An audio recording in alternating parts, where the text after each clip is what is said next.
परिचय। क्या तुम जानती हो कि जैविक वर्गीकरण क्या है?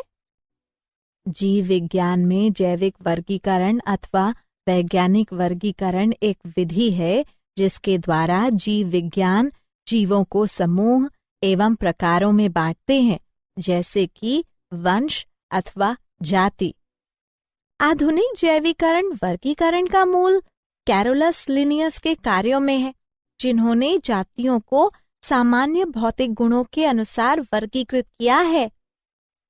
इस वर्गीकरण का संशोधन डार्विन के उत्तराधिकार के सिद्धांत से तालमेल बिठाने के लिए होता रहा है।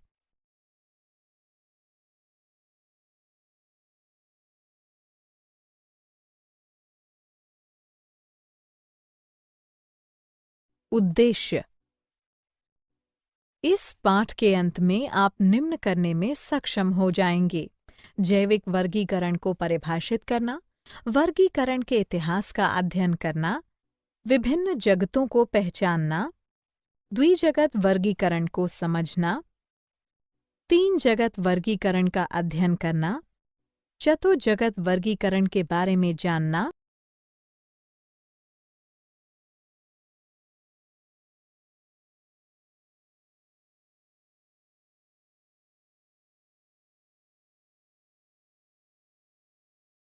पांच जगत वर्गीकरण के बारे में जानना, छह जगत वर्गीकरण के बारे में समझना, मोनेरा जगत के गुणों को समझना, आद्य बैक्टीरिया की संरचना तथा गुणों का अध्ययन करना, यू बैक्टीरिया की संरचना तथा उनके गुणों का अध्ययन करना।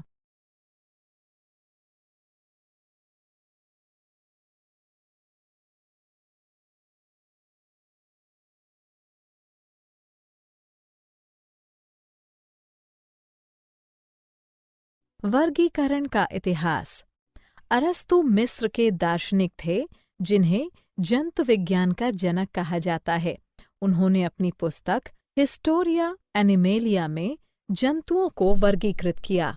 अरस्तु के दो मुख्य समूह थे: एनेमा, बिना लाल रक्त वाले जंतु अकशेरुकी, तथा इनेमा, लाल रक्त वाले जंतु कशेरुकी। इनेमा को पुनः ओविपारा तथा विविपारा में बांटा गया। थ्रियोफ्रास्टस ने पादपों को उनके रूप तथा संगठन के आधार पर वर्गीकृत किया। उन्होंने उसे वृक्ष, घास, छोटे घास, जड़ी बूटी के समूह में बांटा। थ्रियोफ्रास्टस ने 480 पादपों को अपनी पुस्तक हिस्टोरिया प्लांटम में नाम दिया तथा वर्णन किया। जॉन रॉय ने पहली बार जंतु प्रजाति पद को प्रस्तुत किया तथा परिभाषित किया। उन्होंने अपनी हिस्टोरिया जेनेरेलिस प्लांटेरम में 18,000 से अधिक पादपों तथा जंतुओं का वर्णन किया तथा जंतुओं की पहचान के लिए शब्द विकसित किए। वर्गीकरण की आधुनिक पद्धति की शुरुआत 1758 ईस्वी में शुरू हुई, जब कैरोलस लिनियस ने अपनी पुस्तक सिस्टेमा नेचुरा के 10वें संस्करण को प्रस्तुत किया। उन्होंने सामान्य गुणों के आधार पर यह भी पहचाना कि विभिन्न प्रजातियों को वृहत्तर प्रकारों में वर्गीकृत किया जा सकता है, जिसे उन्होंने टेक्सॉन कहा।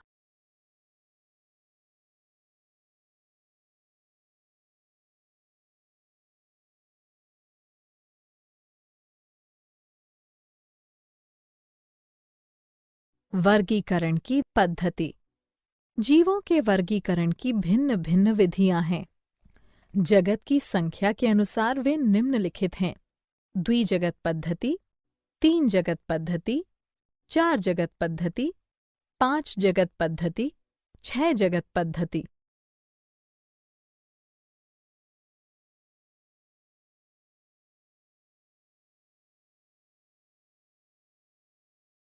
वर्गीकरण की द्विजगत पद्धति।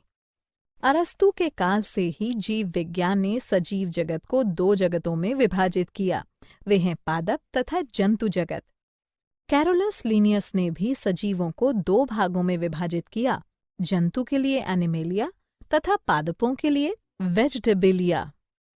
उस काल में दो जगत पद्धति बिल्कुल तर्कयुक्त था, क्योंकि पादप तथा जंतु स्पष्ट विभेदित हो सकते थे।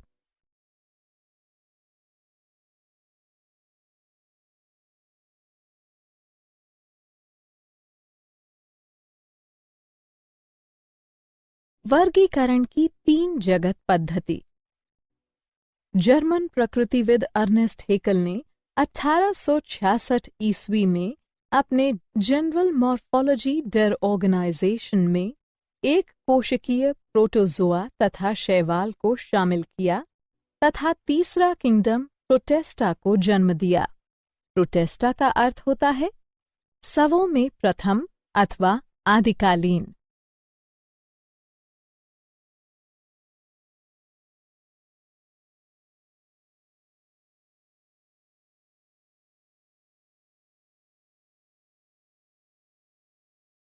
वर्गीकरण की 4 जगत पद्धति।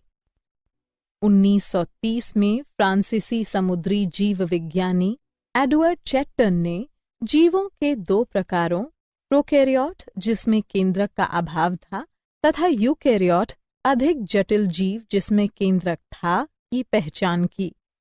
1938 में अमेरिकी जीव विज्ञानी हावर्ड एफ कोपलैंड ने चौथे किंगडम मोनेरा प्रोकैरियोटा को निर्मित किया, जिसे अब किंगडम प्रोकैरियोटा कहा जाता है।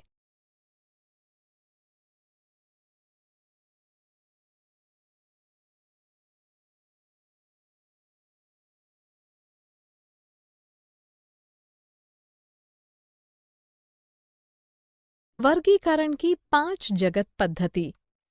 1969 में अमेरिकी परितंत्र विद रॉबर्ट एच हिट्टेकर ने प्रतिपादित किया कि फंजाई अन्य सूक्ष्मजीवों से काफी अंतर रखता है, जिससे उसे एक अलग किंगडम नाम दिया गया।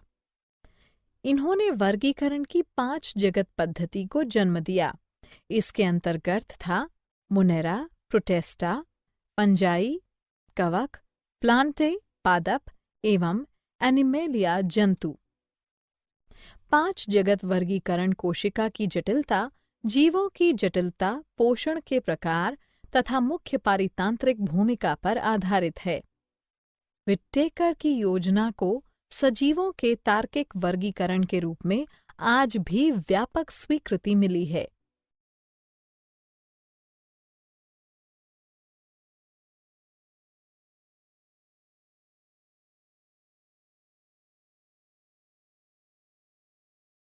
वर्गीकरण की 6 जगत पद्धति। हाल ही में वर्गीकरण की 6 जगत पद्धति को 3 सूक्ष्म जीव विज्ञानियों कार्ल वुएस, ओ कंडलर तथा एम.एल. व्हीलिस ने 1990 में प्रस्तावित किया। वुएस, कंडलर तथा व्हीलिस ने सभी जीवों को 3 मुख्य समूहों में प्रस्तावित किया, जिसे डोमेन या प्रांत कहा गया तथा जो किंगडम स्तर यूकैरिया, बैक्टीरिया तथा आर्किया से ऊपर था। वुएस की पद्धति में प्रांत यूकैरिया 6 जगत के 4 जगतों प्रोटिस्टा, फंजाई, पादप तथा जंतु जगत को शामिल करता है। अन्य 2 प्रांतों में से प्रत्येक में सिर्फ एक जगत है। प्रांत बैक्टीरिया में किंगडम यूबैक्टीरिया तथा प्रांत आर्किया में किंगडम आद्य बैक्टीरिया।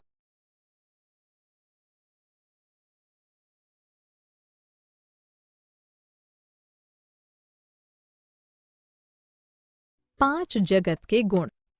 कोशिका के प्रकार, कोशिका भित्ति, नाभिकीय झिल्ली, शरीर संरचना, पोषण के प्रकार।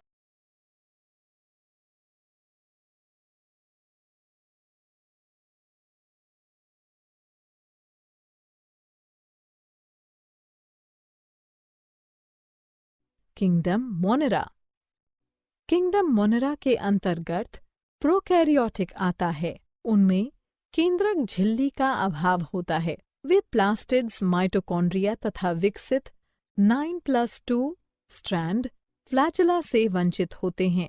मोनेरा की कोशिकाएं अति सूक्ष्म होती हैं।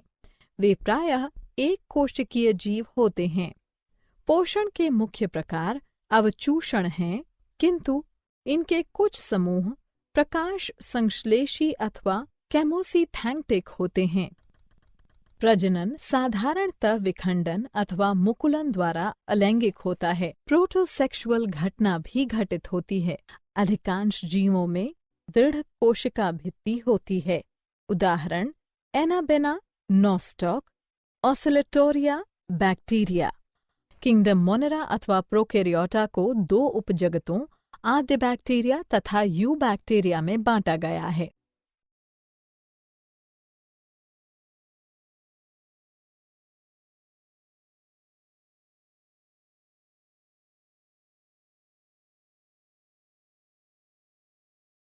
आद्य बैक्टीरिया। अधिकांश आद्य बैक्टीरिया स्वपोषी होते हैं। आद्य बैक्टीरिया अपने उपापचयी क्रियाओं को करने के लिए आवश्यक ऊर्जा रासायनिक ऊर्जा के ऑक्सीकरण से प्राप्त करते हैं, जैसा कि आवश्यक गैसें अमोनिया, NH3, मीथेन, CH4 अथवा हाइड्रोजन सल्फाइड H2S, जिससे एक एमिनो अम्ल तथा प्रोटीनों का निर्माण होता है। आद्य बैक्टीरिया को 3 समूहों में बांटा गया है: मैथेनोजेन्स, थर्मोएसिडोफिलस, हैलोफिलस। मैथेनोजन अपनी उपापचयी क्रियाओं के परिणाम स्वरूप मीथेन का निर्माण करते हैं। ऑक्सीजन की उपस्थिति में मैथेनोजेन की मृत्यु हो जाती है। इस प्रकार वे दलदली तथा कच्छ क्षेत्र में पाई जाती है, जिसमें सभी ऑक्सीजन अन्य जीवधारियों द्वारा ग्रहण कर लिए जाते हैं जो इन वातावरणों में वास करते हैं। दलदलों और कच्छ की मीथेन गंध विशेषता का कारण मीथेनोजेन ही है। थर्मोएसिडोफिलस अत्यधिक गर्म तथा अम्लीय वातावरणों में वास करते हैं, जैसा कि गर्म झरने। कई थर्मोएसिडोफिलस हाइड्रोजन सल्फाइड को अपनी ऊर्जा स्रोत के रूप में प्रयोग करते हैं। हैलोफिलस अत्यंत लवणीय वातावरण में जीवित रहते हैं, जैसे ग्रेट सॉल्ट झील तथा मृत सागर, जो कि अत्यधिक क्षारीय वातावरण है।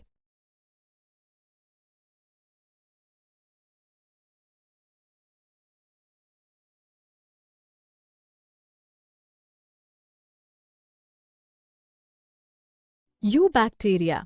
बैक्टीरिया की प्रोकैरियोटिक कोशिकाओं में एक बाह्य कोशिका भित्ति होती है जो प्लाज्मा झिल्ली को घेरता है, जो अंततः अक्षीय राइबोसोम से युक्त साइटोप्लाज्म को घेरता है।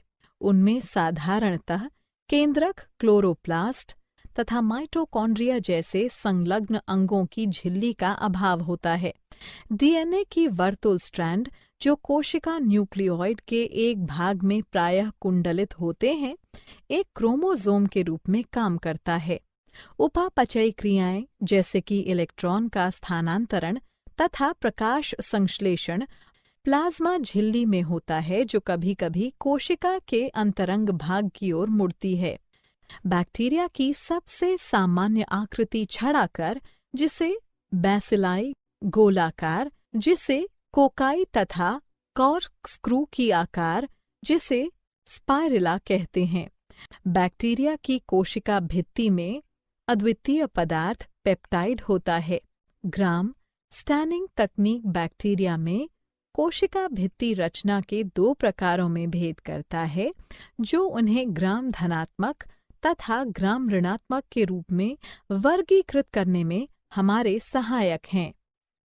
अनेक बैक्टीरिया गतिशील होते हैं तथा इनमें एक या अधिक फ्लैजेला होते हैं।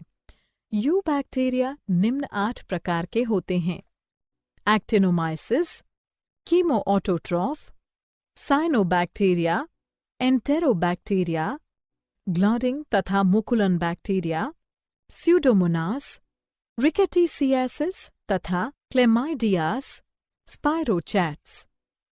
एक्टिनोमाइसिस बीजाणु उत्पन्न करने वाले जाल शाखित तंतुमयी ग्राम धनात्मक मृदा बैक्टीरिया हैं।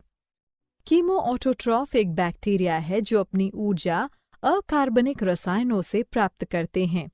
साइनोबैक्टीरिया प्रकाश संश्लेषी बैक्टीरिया का एक रूप है जो समुद्री तथा स्वच्छ जल वातावरण में सामान्य गहरे पिगमेंट वाले होते हैं तथा प्रदूषित जलों में पुष्पण उत्पन्न करते हैं। एंटेरोबैक्टीरिया ग्राम ऋणात्मक छड़ाकार बैक्टीरिया है जो बीजाणु उत्पन्न नहीं करते हैं, प्रायः वायवीय परपोषी रोगवाहक होते हैं तथा ब्यूबोनिक प्लेग तथा हैजा उत्पन्न करते हैं। ग्लाइडिंग तथा मुकुलन बैक्टीरिया ग्राम ऋणात्मक होते हैं जो ग्लाइडिंग गति प्रदर्शित करते हैं। स्यूडोमोनास पोलर फ्लैजेला वाले ग्राम ऋणात्मक परपोषी हैं जो मृदा बैक्टीरिया का सामान्य रूप हैं तथा कुछ पादपों के रोगवाहक हैं। रिकेटीसियस तथा क्लमाइडियस लघु ग्राम ऋणात्मक अंतराकोशिकीय परजीवी हैं जो मानव के रोगवाहक हैं। रिकेटीसियस तथा क्लेमाइडियस लघु ग्राम ऋणात्मक अंतरकोशिकीय परजीवी हैं जो मानव के रोगवाहक हैं। स्पाइरोकीट्स दोनों सिरे पर फ्लैजेला युक्त लंबी कुंडलित कोशिकाएं होती हैं जो जलीय वातावरण में समान होते हैं तथा रोगवाहक होते हैं।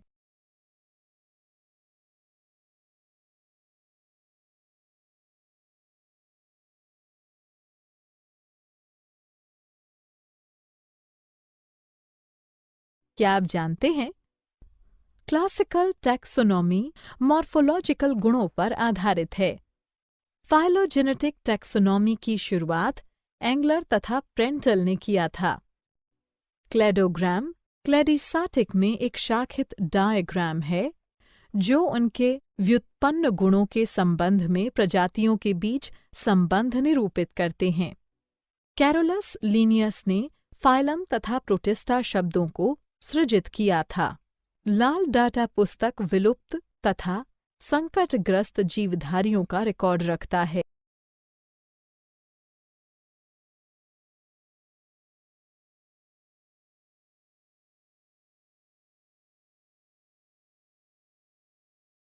सारांश। आइए हमने जो कुछ सीखा है उसे संक्षेप में दोहराएं। पादपों तथा जंतुओं का जैविक वर्गीकरण सर्वप्रथम अरस्तु ने सरल मॉर्फोलॉजिकल गुणों के आधार पर प्रतिपादित किया। लीनियस ने सभी जीवधारियों को बाद में 2 जगतों प्लांटा तथा एनिमेलिया में वर्गीकृत किया। पिक्टेकर ने एक विस्तृत 5 जगत वर्गीकरण मोनेरा, प्रोटिस्टा, फंजाई, प्लांटा तथा एनिमेलिया प्रस्तावित किया। 5 जगत वर्गीकरण के मुख्य आधार कोशिका संरचना, शरीर संगठन, पोषण की विधि तथा प्रजनन तथा फाइलेजेनेटिक संबंध थे। 5 जगत वर्गीकरण में बैक्टीरिया को मोनेरा किंगडम में शामिल किया गया है। बैक्टीरिया वितरण में समकालीन है।